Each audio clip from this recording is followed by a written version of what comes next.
meus irmãos em Jesus. Que Deus nos abençoe, nos proteja e nos dê a sua paz.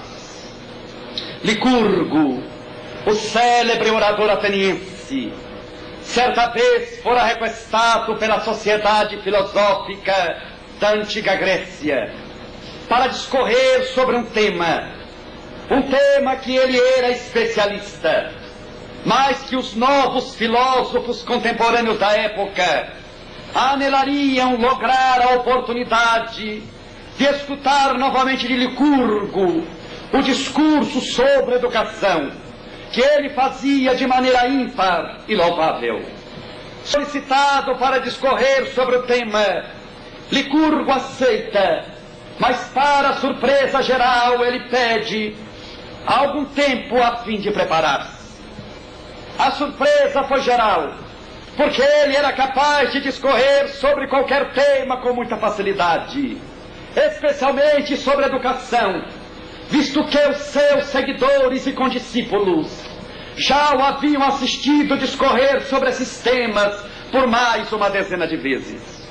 Mas deram-lhe o tempo, e ele, no tempo predito, apareceu para falar sobre educação para aquele séquito de pessoas que ali se reuniam. Interessante é dizer que Licurgo chegou acompanhado de 2 cães e 2 lebres. Não cumprimentou os amigos, não cumprimentou ninguém, apenas chegou em silêncio. O povo igualmente fez silêncio para poder escutá-lo. Quando ele solta a primeira lebre, que se emaranha no meio da plateia saquiosa pelo tema.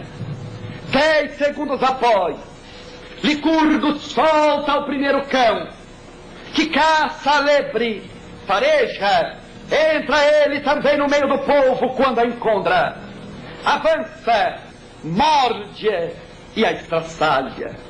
A cena era dantesca, aquele cão destruindo aquela lebre, e o povo nada entendeu o que havia acontecido com Licurgo. Ele houvera sido convidado para falar sobre educação. O tema era específico, mas ele tinha a insanidade de trazer uma lebre, um cão voraz, para devorar a lebre na frente de todos. Quando Licurgo solta a segunda lebre, e 10 segundos após solta o segundo cão, que a persegue, adentra-se no meio do povo, quando a acha, brinca com ela, não a devora, late, dá uns pulos, e Licurgo começa a discorrer sobre o tema dizendo: vejam, senhores, os 2 cães eram irmãos, como as 2 lebres também, só que um deles não recebeu educação de espécie nenhuma, nenhum adestramento. E o segundo, que era irmão do primeiro, que nasceu junto com o primeiro, filho do mesmo pai da minha mãe, do mesmo pai e da mesma mãe, recebeu educação. E eu vos apresento, disse Licurgo, o que a educação consegue fazer com os animais, que dirá o que a educação consegue fazer com os homens. Licurgo então começa a fazer uma análise, começando pelos animais no adestramento daqueles denominados seres irracionais, mostrando que para um cão que não pensa, quando ele recebe já alguma orientação, a que denominamos com o nome de adestramento, este cão já não mais destrói, ele respeita a vida. Quando Licurgo conclui, que dirá a falta que a educação faz em alguém, porque aquelas pessoas que andam no mundo sem educação, reportava-se Licurgo, são pessoas como este primeiro cão que eu soltei. Quando estão soltos, devoram tudo, destroem tudo, por onde passarem passam a morte, passam os problemas, passam as misérias e as desgraças, porque eles são os desgraçados do mundo, são os verdadeiros miseráveis, porque não aprenderam a ciência da vida. E Licurgo começa então a fazer o convite para que a criatura humana pudesse se educar, a fim de não ser como aquele cão voraz que destruísse tudo e matasse tudo, a fim de transformar-se em vítima de si mesmo. Meus irmãos e minhas irmãs, encontramos no dia atual mais de 25 séculos depois do ocorrido. Hoje as criaturas humanas muitas vezes são como aqueles primeiros cães de Licurgo.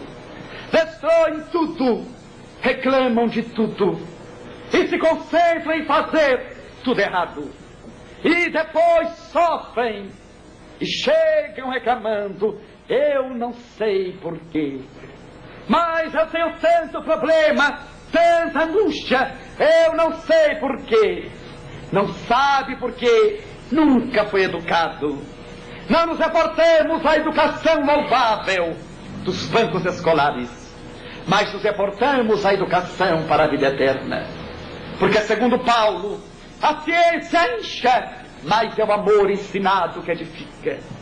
Vemos essas pessoas que destroem tudo.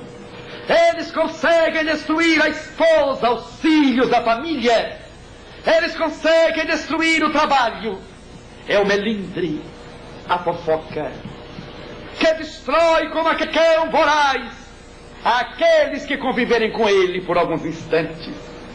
Eu acho que fulano é tal coisa, eu acho que ciclana é isto ou aquilo, e as pessoas vão achando dos outros aquilo que acharem melhor, não se importando se o que acham é verdade. Importa é achar problema do outro, não problema nosso.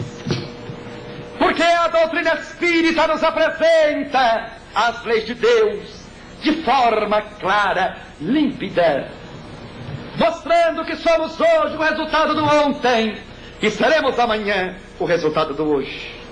Por isso, meus irmãos, hoje nós sofremos. A maioria das pessoas andam nas megalópolis do mundo carregando as suas próprias penas e amarguras. Sofrem angústia, sofrem tristeza, sofrem a depressão, sofrem as limitações financeiras, as limitações educacionais, sofrem doenças orgânicas, mas igualmente sofrem perturbações espirituais.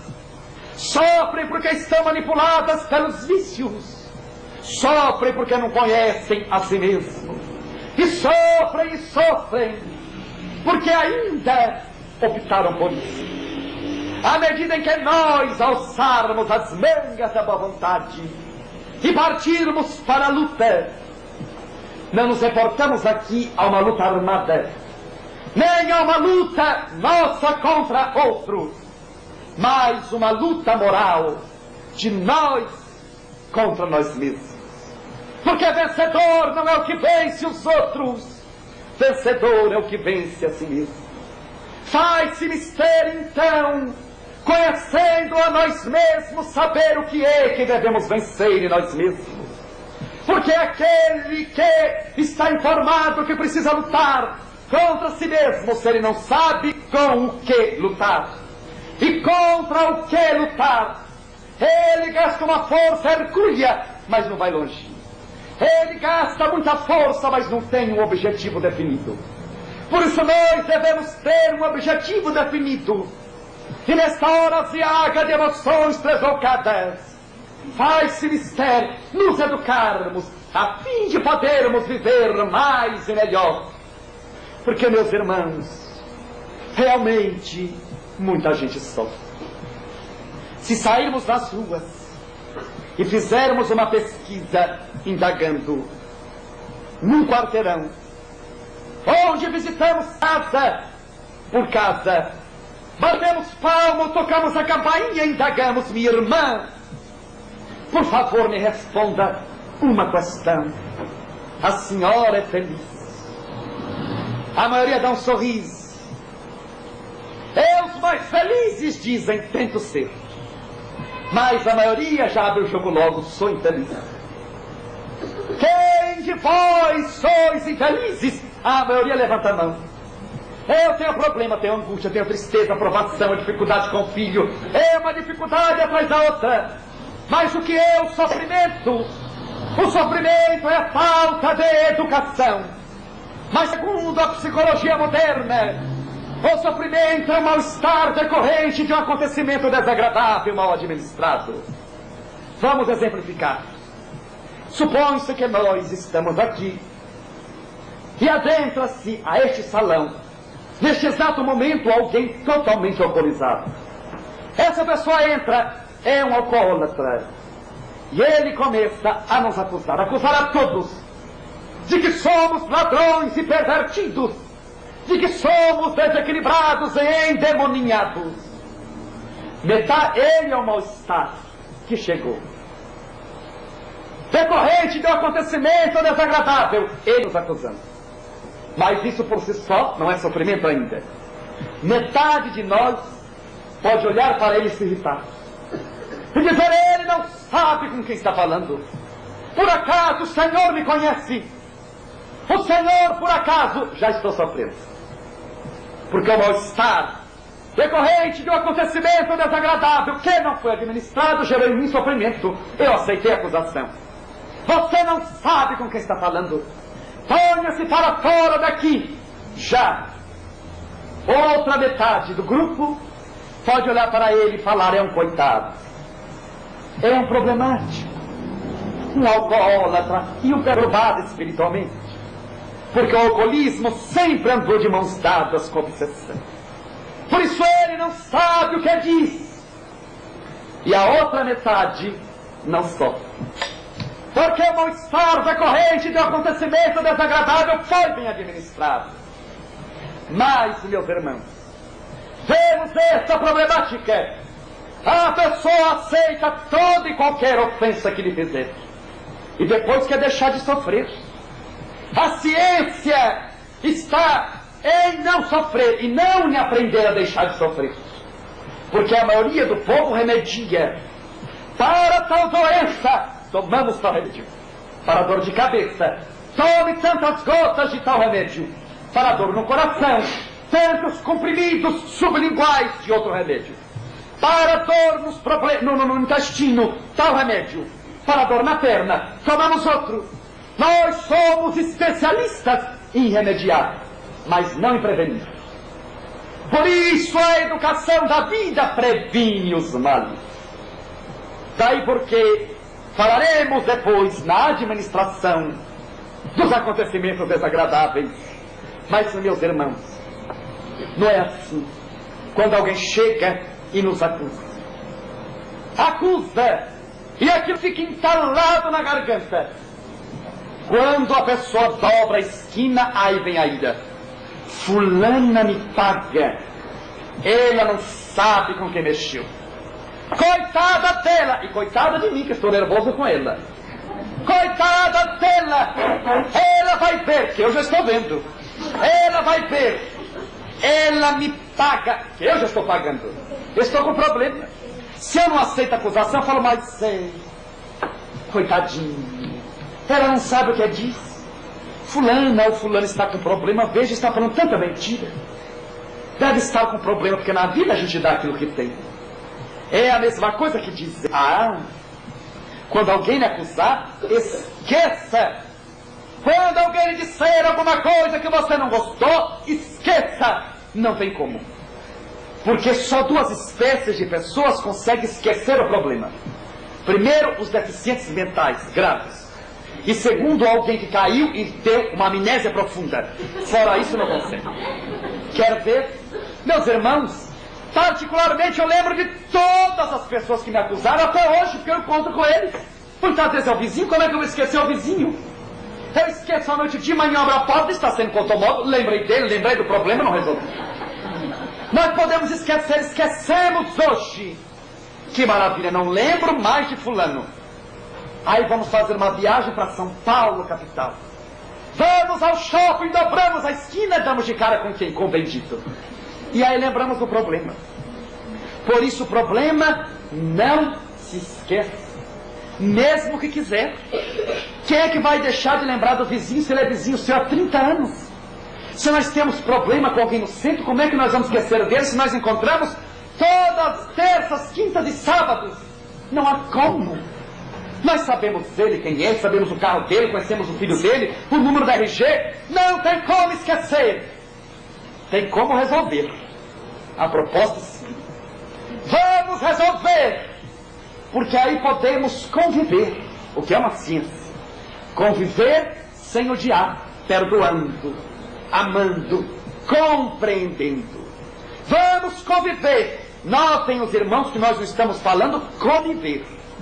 Porque conviver é fazer o que o outro acha que é certo, mesmo nós sabendo que é, mesmo nós sabendo que é errado, mas fazer para agradá-lo. E a esposa que tem o marido alcoólatra, ela sofre, mas para conviver com ele, ela convive e compra a bebida e faz que não vê o marido chegar em casa alcoolizado. É o pai que tem a filha que não tem hora para voltar para casa, mas ele, a título de conviver bem com a filha, para não magoar, ele faz vista grossa e não vê a hora que a filha chega em casa e começa a conviver com a indisciplina da própria filha. Nós estamos falando em conviver. É muito maior e melhor do que conviver. Por isso temos que resolver o problema. Perdoar, se não conseguirmos ver o que é que está faltando para perdoar. Para ver o que podemos fazer para resolver o quanto antes. Porque, meus irmãos, há um fenômeno interessante que acontece com os animais ruminantes. O exemplo deles é uma vaca. Quando nós passamos e vemos um passo, uma vaca comeu a grama, aí você passou. Depois de uma hora, você volta e ela está mastigando o alimento que ela comeu há uma hora atrás. É o fenômeno da ruminação. Aquilo volta do estômago para a boca e ela mastiga melhor para dirigir melhor, digerir melhor. Por isso, você volta na estrada e fala, mas gozada, ela está mastigando ainda aquilo que já comeu há uma hora. É o que acontece com muita gente. Alguém chega para nós e diz, você é isto, e vai embora. E nós ficamos com aquilo, ruminando. Deixa chegar a oportunidade para ele ver o que é bom para todos. Ele não sabe com quantos sal se faz uma casa. Ele me paga. Estou ruminando o problema. Ele me paga. E desejo vingar a título de resolver. Naturalmente que a vingança sempre vem a título de piorar a situação. Ele me paga. Há pessoas que ruminam o problema um dia, 10 dias, 100 dias, um ano ou uma vida inteira e não conseguem digeri-lo. Por isso a educação para a vida ensina-nos a resolver os nossos problemas hoje, porque amanhã pode ser tarde demais. Pode ser a hora de voltarmos ao mundo espiritual. Por isso faz-se mister resolvermos hoje e agora, enquanto estamos a caminho. Mas, meus irmãos, há também uma tese errônea de que todo sofrimento tem matriz em existência anterior. Fulano sofre porque isso é coisa do passado. Nem sempre. Peguemos um exemplo dos nossos pulmões. Se nós pegarmos 50% da nossa capacidade pulmonar, extrairmos de nós, continuamos vivos, respirando perfeitamente. Se tirarmos mais 50% do 50% que ficou, ou seja, se tirarmos 75% da nossa capacidade pulmonar, continuamos vivos. Assim com os rins, com o fígado. Quando algum alcoólatra já apresenta problema no fígado, é que ele já está 75% comprometido. Ele já está no final.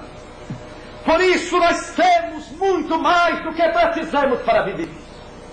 Não são atados fardos pesados em ombros leves, poderíamos dizer, em tom hipotético, que 75% dos nossos sofrimentos hoje tem causa nesta mesma vida, e 25% dos nossos sofrimentos, hoje tem causa em outra vida. Vamos exemplificar.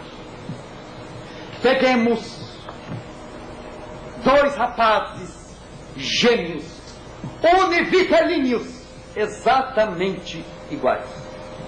Só que um deles está com 40 anos de idade.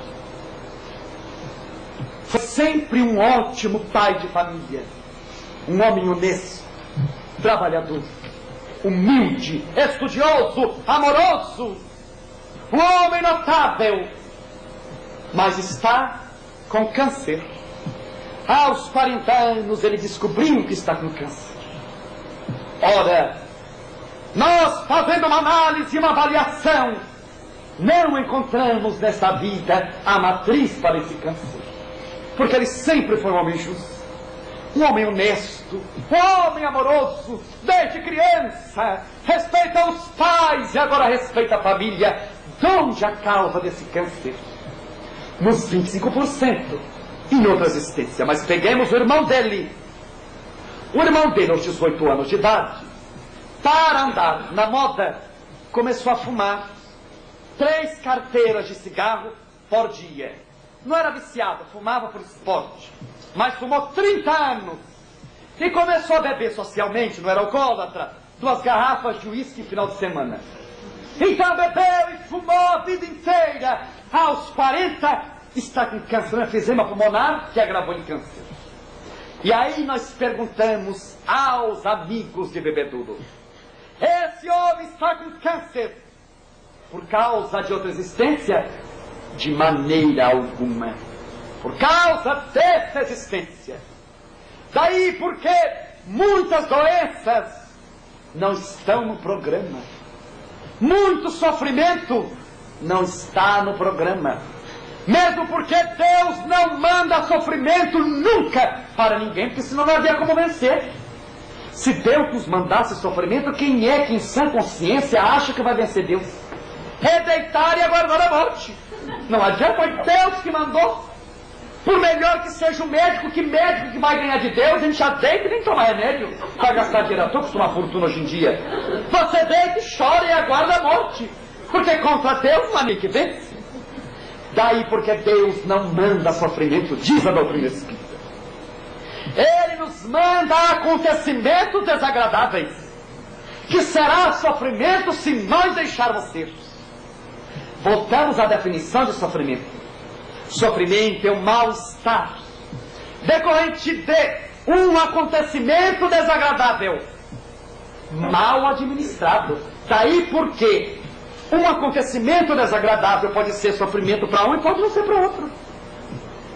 Peguemos o exemplo, meus irmãos, de pessoas que têm uma unha encravada e reclamam de Deus e o mundo. Tem uma leve enxaqueca e a vida não presta. E há pessoas tetraplégicas, com artrite reumatoide de último grau, como Jerônimo Mendonça, que era carregado numa pressão de 9/0, tomando 18 comprimidos para o coração e falando de Deus, de amor, eu sou feliz. Daí porque encontramos um Chico Xavier, já enfardado várias vezes, quase cego dos 2 olhos, tomando mais de 20 comprimidos por dia de remédio. Pergunte para ele se é feliz e como. Daí porque vemos um Francisco de Assis, que antes da desencarnação, ora Jesus pedindo: Senhor, dá-me a oportunidade de poder receber, morrer com as dores que o Senhor teve na cruz. E conta a tradição que as chagas do mestre materializaram-se nos últimos dias da vida de Francisco de Assis, que morreu de mãos e pés sangrando e sentindo as dores do Calvário. Por isso Deus nos manda acontecimentos desagradáveis, que será sofrimento se nós deixarmos. Depende de nós, depende da administração que nós vamos dar. Porque voltamos a dizer, o que é sofrimento para um pode ser motivo de glória para o outro. Depende de nós. Só dizendo isso já mudamos o panorama da nossa vida. Mas, meus irmãos, o que é que acontece com alguém que não administra bem, que não usa os recursos que o Espiritismo lhe oferece para os acontecimentos desagradáveis que lhe chegam. Vai sofrer a vida inteira. Vai reclamar de Deus, do mundo, da política. Vai reclamar de tudo e de todos. E nunca o mundo vai estar bom para ele. Porque ele não está bem. Certa vez, quando retornávamos para a nossa casa de uma palestra que fizemos em Campo Grande, já era altas horas da noite, mas ligamos a TV. Estava passando a reprise de uma novela na Rede Manchete, intitulada Dona Beija. A atriz, que representava muito bem, Dona Maite Proença, e nós assistimos por alguns instantes aquele capítulo. Chegamos cansados, ficamos à frente da TV. Quando, neste capítulo que nós assistimos, Dona Beija, que era uma prostituta de luxo, odiada das mulheres de Araxá e amada pelos homens, ela recebeu de uma arqui-inimiga sua, desse capítulo que assistimos, uma caixa muito bem embrulhada. Dona Beija abriu e a caixa só tinha esterco. Quando ela pegou o bilhete daquela sua arqui-inimiga, e a mulher a desafiava dizendo: é isso que eu penso de você, assinada fulana de tal. Ora, neste mesmo capítulo, Dona Beija manda chamar uma de suas servas e diz: minha filha, você vai sair no quintal e colher as mais lindas flores que você encontrar. E me faça um ramalhete lindo e me traga imediatamente após. A moça foi, colheu, preparou aquele buquê de flores. E Dona Beija escreveu um bilhetinho, porque ela respondeu a acusação para a mulher que lhe havia mandado esterco. E mandou a sua empregada entregar. A mulher foi, bateu palmas. Quando a mulher que havia dado a caixa de esterco atendeu, o ódio foi tão grande, ainda mais vendo rosas. E a empregada disse: são para a senhora. Encomenda de Dona Beija para a senhora. A mulher pegou o ramalhete, jogou no chão e pegou o bilhete. Abre o bilhete, estava escrito exatamente isso: minha cara amiga, eu aprendi com os meus pais que na vida a gente dá aquilo que tem. Você me mandou uma caixa de esterco, porque possivelmente seja isso que você aprendeu a dar a vida inteira. Mas eu, que fui educada por meu pai e minha mãe, eles me ensinaram a dar rosas a quem nos ofende. Uma prostituta. A história é verídica, porque a novela foi baseada em fatos reais. Por isso, na vida, nós vamos dar aquilo que temos. Se não nos educarmos espiritualmente, não lograremos paz nunca. Porque o que acontece é que a maioria das pessoas querem ter paz esperando que o mundo tenha paz antes dela. Quando o mundo tiver paz, eu tenho paz. Para eles melhorarem, a felicidade deles depende da felicidade dos outros, não serão felizes nunca. Se a nossa felicidade depender da felicidade dos outros, comecemos a chorar hoje. Porque não seremos felizes nunca. A nossa felicidade depende de nós mesmos, do bem que fizermos ao mundo e aos outros. E não do bem que os outros fizerem para nós, porque o bom do bem é para quem é bom. O bom do amor é para quem ama. Quer ver o exemplo? Pegue alguém que perdeu um filho hoje. Está angustiado, triste, alguém que ama. Chega lá: minha filha, eu lhe amo. Gostaria de dizer: o bom é para quem diz. Para quem está com a dor, continua a mesma coisa. O bom da humildade é para quem é humilde, porque ninguém consegue receber humildade. Se fosse assim, nós tomaríamos um passe com Chico Xavier e sairíamos todos humildes, mansos e pacíficos. Mas quem é que consegue transmitir humildade, conseguir captar amor e ficar como virtude nossa, a virtude do outro? Nunca.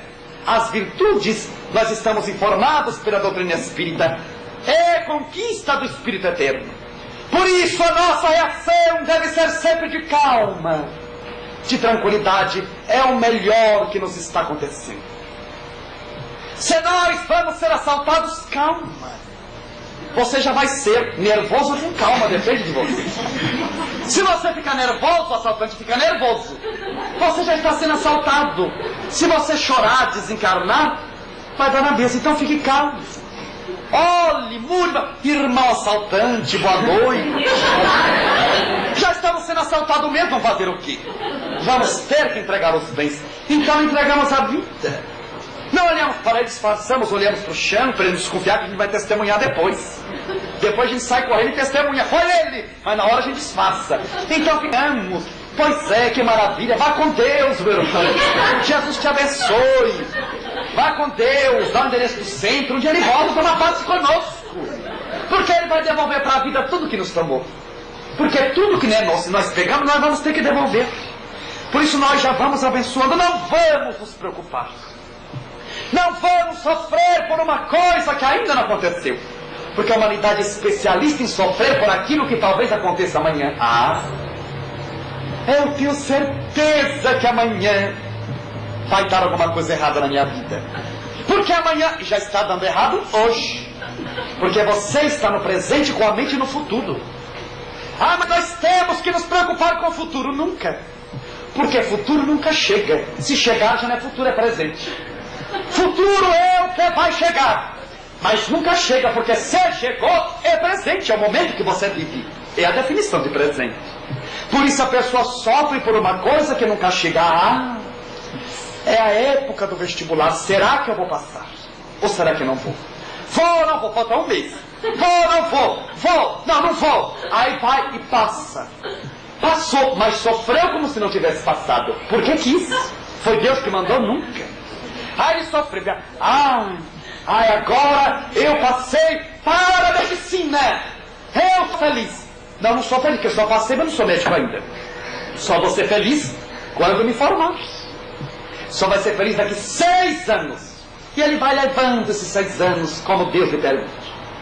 Aí ele se forma e diz: eu sou feliz. Porque agora eu sou médico. Mas estou sem emprego ainda, meu Deus do céu, não havia pensado nisso.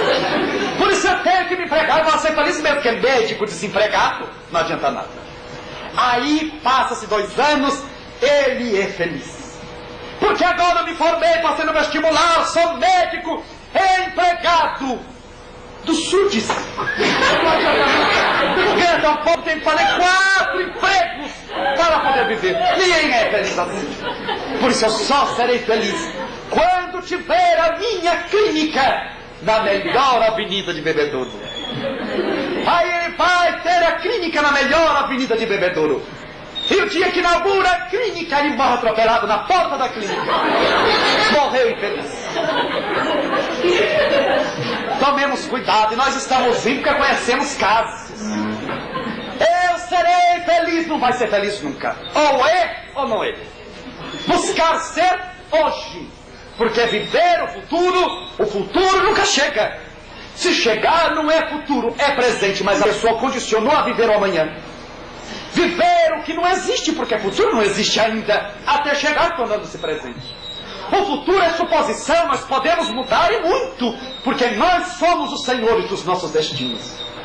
Como dissemos, 75% podemos mudar. Porque senão tudo estaria abraçado. Está no programa que eu serei engenheiro. Então não vou nem estudar, porque já está no programa. Sou bobo de fazer primário, secundário, para estar vestibular. Já está no programa. Já é do passado que eu vou ser médico, eu vou gastar tempo estudando primário. Eu não, no dia certo, Deus me coloca na faculdade. Não vai estudar para ver se vai ser médico, não. Por isso nós somos senhores dos nossos destinos. Mas precisamos ter uma reação melhor aos acontecimentos desagradáveis. Meus irmãos, conta que Chico Xavier, em Pedro Leopoldo, a sua cidade natal, cidade muito pequena, ele fazia o trajeto a pé de sua casa até o centro espírita Luiz Gonzaga. Todas as vezes que Chico ia ao centro, tinha 2 senhoras de aproximadamente 80 anos, irmãs, solteiras, e elas ficavam na janela, o Chico passava, e elas adoravam Chico Xavier, eram espíritas. E toda vez que o Chico passava, Na frente da casa delas, elas convidavam o Chico para almoçar. Chico, quando é que você vai aceitar o convite? Vem almoçar conosco, Chico. Chico vem. Um dia, Chico aceitou. Marcou para outro dia. Amanhã eu vou. Elas fecharam a porta, oraram, sentiram a paz e no outro dia, 5 horas da manhã, já estavam fazendo evangelho na cozinha. Que é para dar boa vibração. Afinal de contas, Chico Xavier ia almoçar em sua casa. Elas foram, abençoaram as panelas, deram passe na comida, oraram, irmão feijão e irmão arroz, fizeram aquele banquete. Chega Chico Xavier, meio-dia. Entra ele com aquele seu terninho surrado. Ele senta-se à mesa e percebe que só tinha um prato. Eles eram 3, as 2 senhoras e ele, e só tinha um prato. As senhoras serviram comida para ele e disse: mas minhas irmãs, cadê o prato de vocês? Nós não vamos comer juntos? De jeito nenhum. Nós já almoçamos. Nós queremos é ver você comer em nossa casa. Não pode a gente ver, vão perder tempo comendo. Ela já tinha almoçado e ele, coitadinho, começou a comer. Quando conta Chico, meus irmãos, que no meio da ralinha apareceu uma barata seca, daquelas baratas africanas, meio quilo, esticadinha. Em verdade não era meio quilo, 390 gramas. Então aquela barata africana esticada, quando o Chico viu, falou: meu Deus, deve ser evidência. Porque material não existe uma dessa nunca. Mas ele abriu bem os olhos, era a bichinha seca e sorria para ele. Morta naturalmente, caiu no meio da farinha e aquilo secou e ficou mumificado. O que Chico fez? Imediatamente cobriu com a comida. Só que o prato ia acabando e falou: meu Deus, o que é que eu vou fazer? Porque se eu disser para essas irmãs que há uma barata no meu prato, eu mato as 2 de infarto do miocárdio na hora. Já tem quase 80 anos, me preparam o almoço, me convidam por vários anos, e eu me dou uma dessa, vai ser um vexame. Se eu tentar pegar a barata e jogar fora e elas verem, vai ser um vexame pior. O que é que eu faço? Vou repetir comida enquanto eu pego. Meus irmãos, veio o segundo prato. Quando a barata ia aparecendo nas perninhas, vinha mais arroz, mais feijão. A barata nadava naquele caldo, ele nadava pro outro. Mas o Chico já comia de olhos fechados, porque o que o olho não vê, o coração não sente. E ele foi. Só que Chico conta que já estava se candidatando a rei Momo de Pedro Leopoldo. Ele já havia comido 5 pratos. Precisava dar uma solução. Quando apareceu Emmanuel, seu benfeitor espiritual, aí Chico respirou aliviado, falou: graças a Deus, louvado seja nosso Senhor Jesus Cristo, porque Emmanuel tem solução para tudo. Emmanuel tem solução para o insolúvel. Emmanuel, e Chico já pensava baixinho: o que está acontecendo, Chico? E Chico com aquela vozinha assim, a barata, pensando baixo para as irmãs não descobrirem.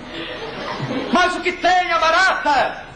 Mas Emmanuel, ela está no prato. E se eu tirar essa barata daqui, essas senhoras vão ficar ofendidas, magoadas. Eu não tenho solução, me dê uma solução em nome de Deus, porque eu não aguento mais comer. Eu já estou passando mal e vou ter que sair daqui deitado voando. Eu estou passando mal, o senhor me dê uma solução agora, porque senão o vexame vai ser maior. O senhor me deu uma solução, falou: Chico, meu filho, come a barata. Meus irmãos, Chico conta que gosto de barata, quem quiser experimente para ver, porque é terrível. E ele comia e agradecia aquele dia maravilhoso que ele tinha. Muito obrigado, meu irmão, por ter vindo. Vá com Deus. Então, ele comeu baratas muito maiores do que essa. A das perseguições, a das acusações, quando foi processado e sentou no banco dos réus, quando foi chamado de um louco pacífico e viu a sua foto em mais de 100 mil folhetos por Uberaba inteira, onde o bispo de Uberaba mandou imprimir que Chico era um louco que não babava, um louco que não era violento, mas era um louco e demente. Ele engoliu baratas muito maiores, mas é o Chico Xavier que hoje nós conhecemos. Por isso, aquele que quer ser feliz sem problemas não será feliz nunca. Porque nós também temos as nossas baratas, representadas pelo filho problema, pelo marido difícil, pela dificuldade financeira, pelas angústias, pelas perseguições espirituais obsessivas. Quem é de nós que não tem problema para vencer? Mas quando nós não administramos o mal-estar decorrente do acontecimento desagradável, o que primeiro nos acontece é a mágoa. A pessoa fica cabisbaixa, só olha da metade para baixo, anda em silêncio, chora muito. É a mágoa. E todos percebem, fulano não está bem, fulano não está bem, está chorando, está magoada. O segundo item é o protesto. É quando a mágoa precisa ser divulgada. A pessoa pega o telefone e diz: fulana, eu não quero contar nada para você porque eu não sou fofoqueira, mas só vou lhe contar uma coisa. Você sabe o que ciclana falou de mim. E aí divulga. É o protesto. É a mágoa piorada. É o protesto. Ela comenta o mal que está nela. E quem comenta o mal ajuda o mal a proliferar-se. E o terceiro item, que é a mágoa e o protesto piores, é a revolta. A pessoa se revolta contra Deus e o mundo. Se está no centro, o dirigente não é bom, os trabalhadores não entendem, os espíritos guias não se protegem. Ela é a vítima do mundo, é o melindre. É a pessoa que não pode receber alguém lhe chamar a atenção, alguém lhe apresentar a luz. Ela se ofende por qualquer coisa. Ela se melindra por qualquer coisa. Se ela achar que você acha alguma coisa dela, ela já discute com você. É a pessoa instável emocionalmente. Hoje ela está bem, amanhã ela está mal. Você, antes de conversar com ela, precisa ligar para perguntar: você ainda hoje é minha amiga? Ah, hoje ainda sou. Ah, então nós somos amigos, porque amanhã é outro dia. Ela é instável. Hoje ela está mais ou menos, amanhã ela está um pouquinho pior, outro dia um pouquinho melhor. Ela não mantém um padrão de conduta, porque emocionalmente e espiritualmente ela está desequilibrada. Por isso, para administrarmos bem os acontecimentos desagradáveis, devemos parar e pensar. Se alguma coisa está nos acontecendo que nós não gostamos, não vamos deixar virar sofrimento ainda. Porque nós nos sentirmos com mal-estar não quer dizer que estamos sofrendo. Vai ser sofrimento se nós deixarmos o mal-estar crescer. Mas se nós extirparmos de nós, não estamos sofrendo. Por isso, se alguma coisa acontecer que nós não simpatizarmos com ela, pararmos para pensar: meu Deus, por que é que isso está acontecendo comigo? Será que este sofrimento que quer chegar a mim é desta vida ou é de outra vida? Porque se eu não estou achando causa nesta vida, é de outra vida. E se for de outra vida, eu vou resgatar nessa vida. Por isso é importante, como estou agora, hoje, de se preparar para vencer. Porque se faz parte da lei da ação e reação, não tem como escapar, tem como remediar. Está com câncer, agora vamos ver o que vamos fazer. Vamos fazer a radioterapia, as aplicações, vamos internar, vamos tomar injeção. Se está com paralisia, vamos ver o que vamos fazer.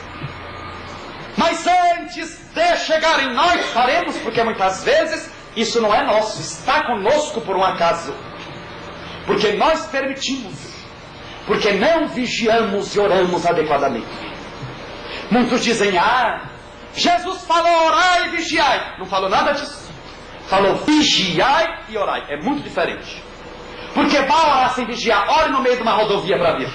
Morre atropelado. Sai no meio da rua: agora eu vou orar. Não vigia, não olha do lado para ver o que está acontecendo. Por isso Jesus falou, está no Evangelho: vigiai e orai. Vigiar não é vigiar os outros, como a maioria do povo é esperto, mas é vigiar a si mesmo, as emoções inferiores, vigiar as paixões, vigiar os deslizes, nos autopoliciar.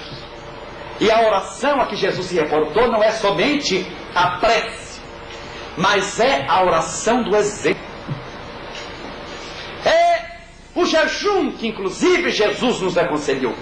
E muita gente fica um dia inteiro sem comer para se moralizar. O jejum emagrece, mas não moraliza ninguém.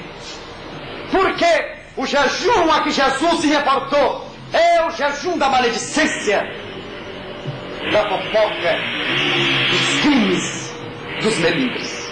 Por isso, eu vos digo, disse ele, vigiai e orai, a fim de não cairdes em tentação.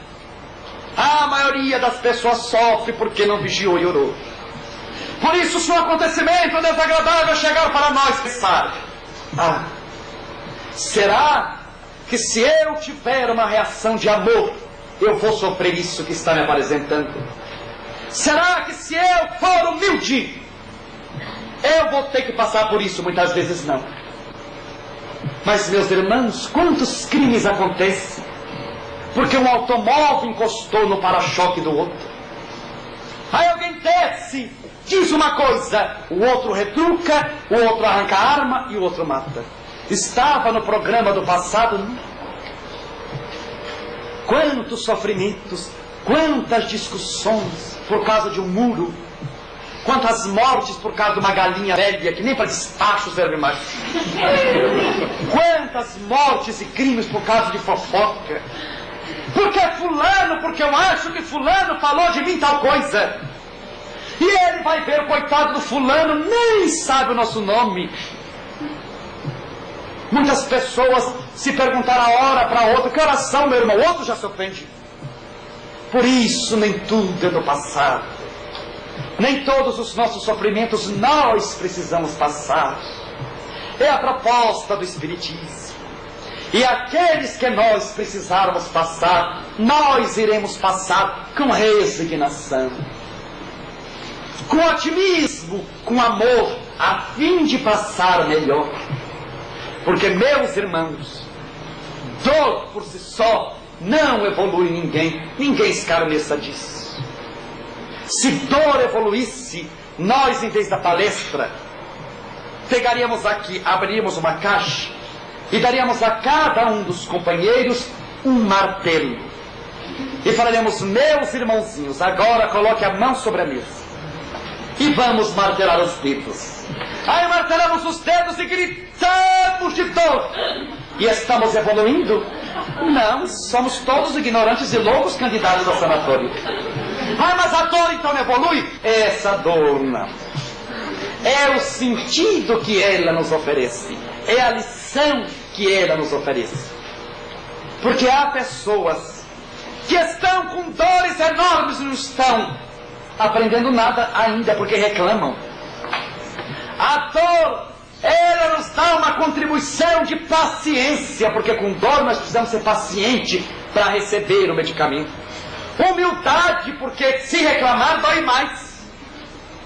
Disciplina, para termos uma metodologia na tarefa de cura, de tratamento.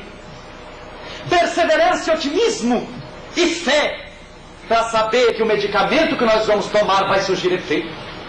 Por isso a dor por si só não evolui ninguém. Mas é o que ela nos proporciona em matéria de paciência, de humildade, de resignação, de disciplina, de perseverança, de fé, de otimismo, de sabedoria e de tantas outras virtudes. Por isso, quando o mal-estar chegar a nós, paremos primeiro. E antes de aceitarmos em nós, lembrarmos o que fulano está falando de mim, será que é verdade? Se não for verdade, eu não vou aceitar. Porque, meus irmãos, quando alguém atira lama em nós, a primeira pessoa a se sujar foi quem colocou a mão na lama para jogar. A pessoa, antes de jogar, já está suja, porque está com a mão na lama. Aí ele joga, já ficou sujo. Ele joga. Quem está com Cristo desvia. A lama passa, você volta ao curso natural. E quem jogou, já está sujo. Por isso nós aprendemos a desviar do mal com Jesus. Livra-nos do mal, Senhor. É a prece do Pai Nosso. Por isso, meus irmãos, a ciência da vida é uma ciência de educação do espírito.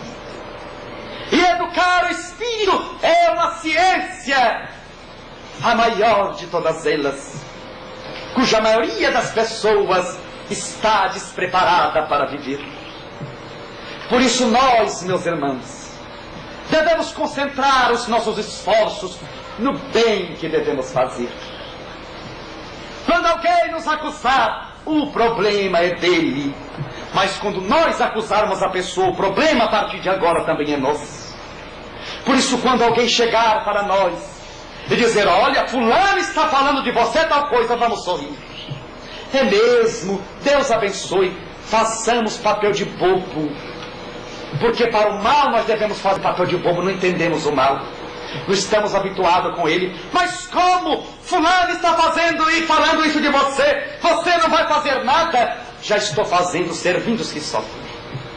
Porque certa vez, quando Chico mudou para Uberaba e fizeram aqueles folhetos Chico Xavier, o louco pacífico, os espíritas foram até o Chico e disseram: Chico, em nome de Deus e dos bons espíritos, você precisa responder essas acusações. Porque eles estão lhe humilhando, dizendo que você é um deficiente mental. Você precisa responder, Chico. As matérias estão pregadas nos postes, nos bares, nas igrejas. Saiu a sua foto no jornal mais de uma dezena de vezes. Responda, mas se você não responder, nós estamos aqui pedindo autorização para responder em teu nome. É a lei, o direito de resposta. Nós queremos responder em seu nome, nos autorize. Contam que Chico chorou, pegou as mãos da pessoa que disse isso e falou: meu filho, quem disse que eu não estou respondendo? Eu estou respondendo como Jesus me ensinou, amando os que sofrem, trabalhando pelos caídos. E se vocês me amam e querem responder, vamos trabalhar em silêncio pelo bem da humanidade, porque é a resposta a que Jesus nos conclama. Porque, por determinada vez, Jesus foi o vencido. Jesus foi o julgado e condenado à morte. Ele, por determinada época, foi o martirizado miserável, o companheiro de dois ladrões. Por determinada época, ele foi o escarnecido. Mas passados 3 dias, ele que ressurge, trazendo a boa nova e dizendo: a paz seja convosco, eu vivo. Por isso, meus irmãos, a nossa resposta, a ofensa endereçada a nós, deve ser sempre a do sorriso. Porque o cristão verdadeiro muitas vezes anda na contramão do mundo, onde muitos usam de violência para corrigir a violência. Nós usamos de paz, de amor. Se alguém nos acusar, ele é nosso irmão em Jesus.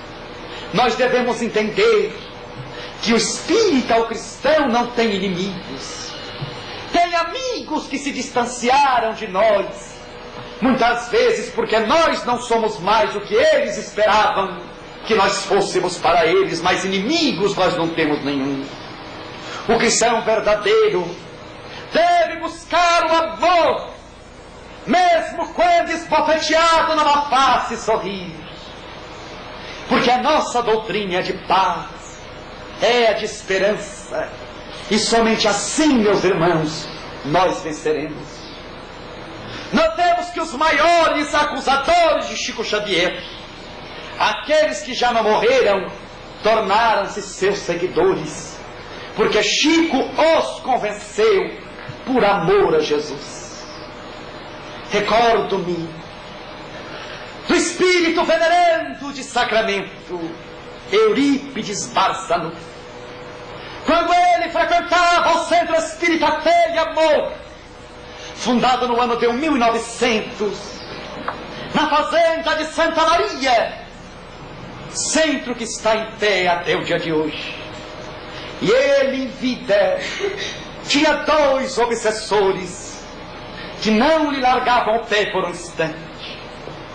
Um deles era Torquemada, o líder da Inquisição, inventor de vários métodos de tortura, e o outro era o donatista, que era um seguidor do bispo Donato, fanáticos religiosos, no século III depois de Jesus, e que agora, desencarnados no além, eles perseguiam todas as religiões.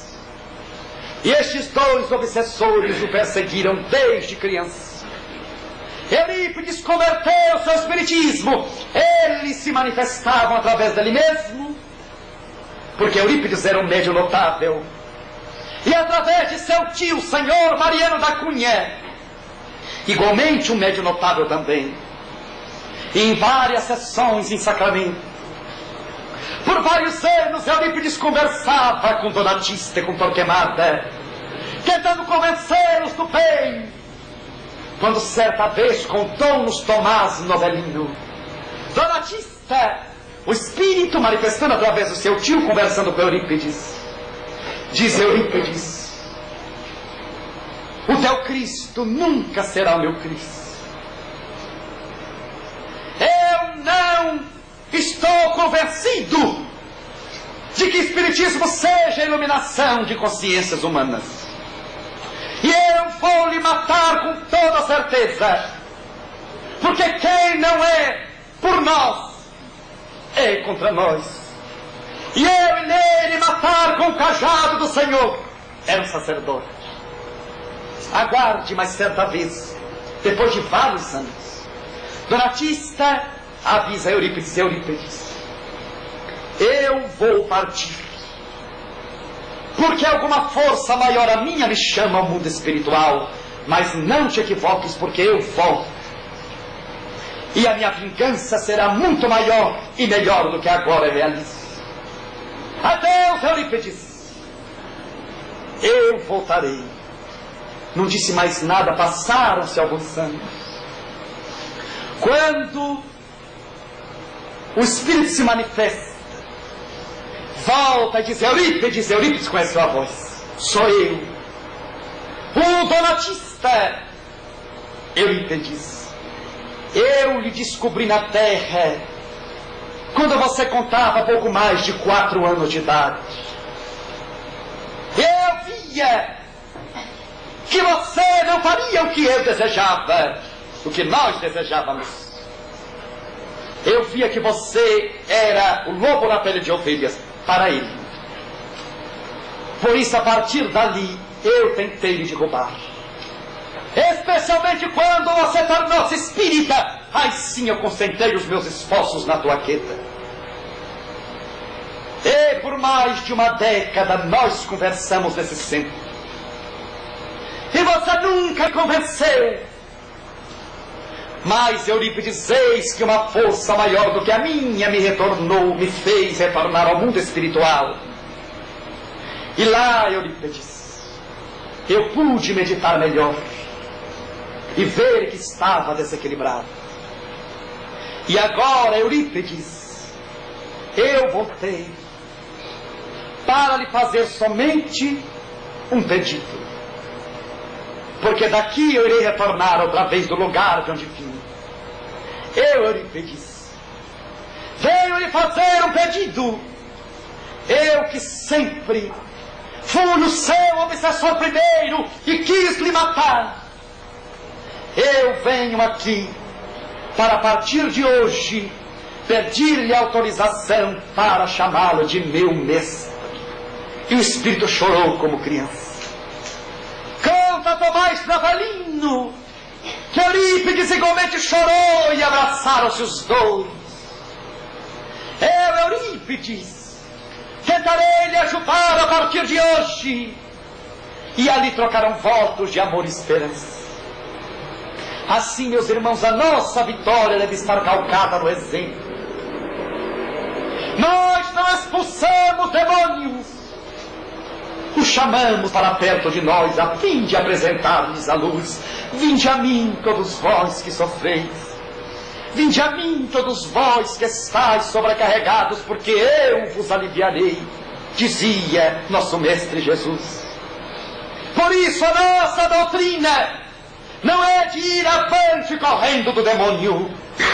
Mas a doutrina espírita vai amante, não por temor ao inferno, mas por amor ao céu.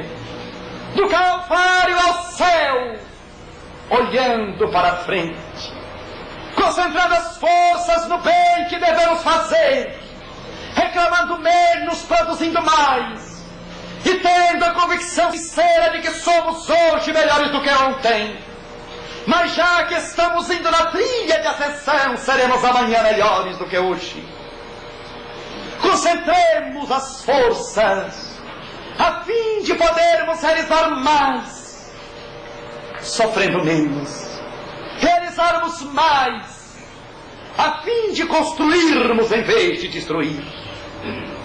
Meus queridos irmãos e irmãs de Bebedouro, que Jesus possa abençoar os nossos passos, que o Senhor de nossa vida possa nos dar forças para vencermos o bom fragor das boas lutas, e que Jesus, o divino amigo de todas as horas, nos dê a sua paz. Não esta paz de gabinete miserável e mesquinha que o mundo apresenta, a paz que apresentam e divulgam, mas a paz que não vive em si mesmos, a salvação que cantam as trombetas, mas a salvação do mundo que não alcançou a salvação daqueles que a pregam. Mas que Jesus nos dê a sua paz, a paz que promove, que reabilita, que educa, que ilumina e que faz nos escutar os brados que vêm de longes terras de Israel. Vós sereis reconhecidos como meus discípulos, por muito vos amardes. Que os queridos irmãos e irmãs de Bebedouro prossigam todos nas trilhas da codificação, com Kardec, por Kardec, para Kardec e com Jesus. E que Ele, mais esta vez, nos abençoe e nos dê a sua paz. Muito obrigado a todos.